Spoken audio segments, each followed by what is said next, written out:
एक बार एक नया विवाहित जोड़ा नए शहर में रहने जाते हैं। मैंने तो आपको बताया ही नहीं कि इनकी क्या कहानी है। इस नए विवाहित जोड़े में लड़के का नाम विक्रम और लड़की का नाम साक्षी है। विक्रम की शादी को अभी कुछ ही महीने हुए थे। दोनों बहुत खुश थे। एक दिन विक्रम की कंपनी वालों ने कंपनी के काम के लिए कुछ महीने के लिए विक्रम को दूसरे शहर में पोस्टिंग कर दी।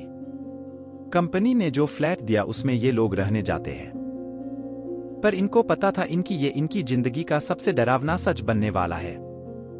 पहले दिन ही साक्षी और विक्रम ने मिलकर पूरा फ्लैट सजा लिया। फ्लैट 2 BHK का था तो ज्यादा समय नहीं लगा। विक्रम और साक्षी ने क्या देखा, ये लोग नए शहर में ढलने की कोशिश की बात एक दूसरे से करने लगे और खाना खाकर अपने बेडरूम में सोने चले जाते हैं। देर रात में विक्रम की नींद खुल जाती है। वो पानी पीने के लिए उठता है। पलटकर जब वो साक्षी की तरफ देखता है तो उसे वहां साक्षी नहीं दिखती। थोड़ी देर बाद विक्रम के गले पर 2 हाथ पीछे से उसके ऊपर आते हैं। विक्रम चौंक कर देखता है, पीछे साक्षी खड़ी रहती है।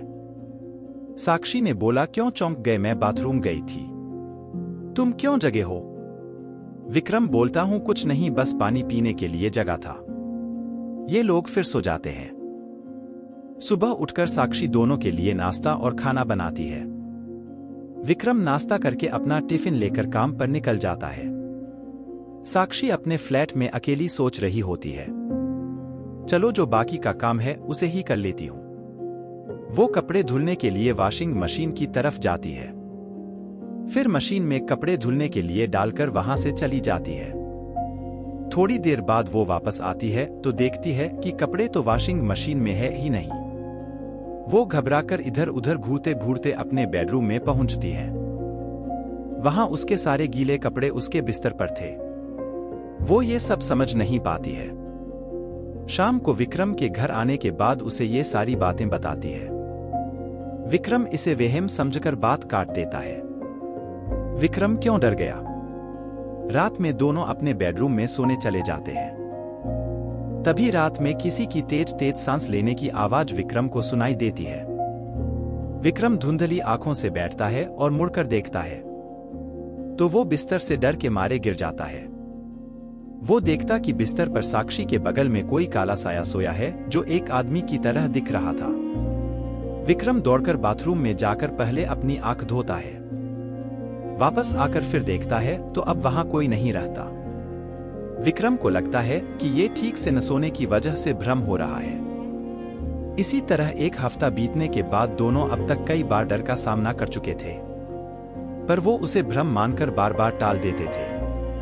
क्या थी उस भूतिया फ्लैट की सच्चाई? फिर एक दिन रात में दोनों अपने बिस्तर पर सोए थे। कुछ देर बाद बिस्तर हिलने लगता है। दोनों की नींद खुल जाती है।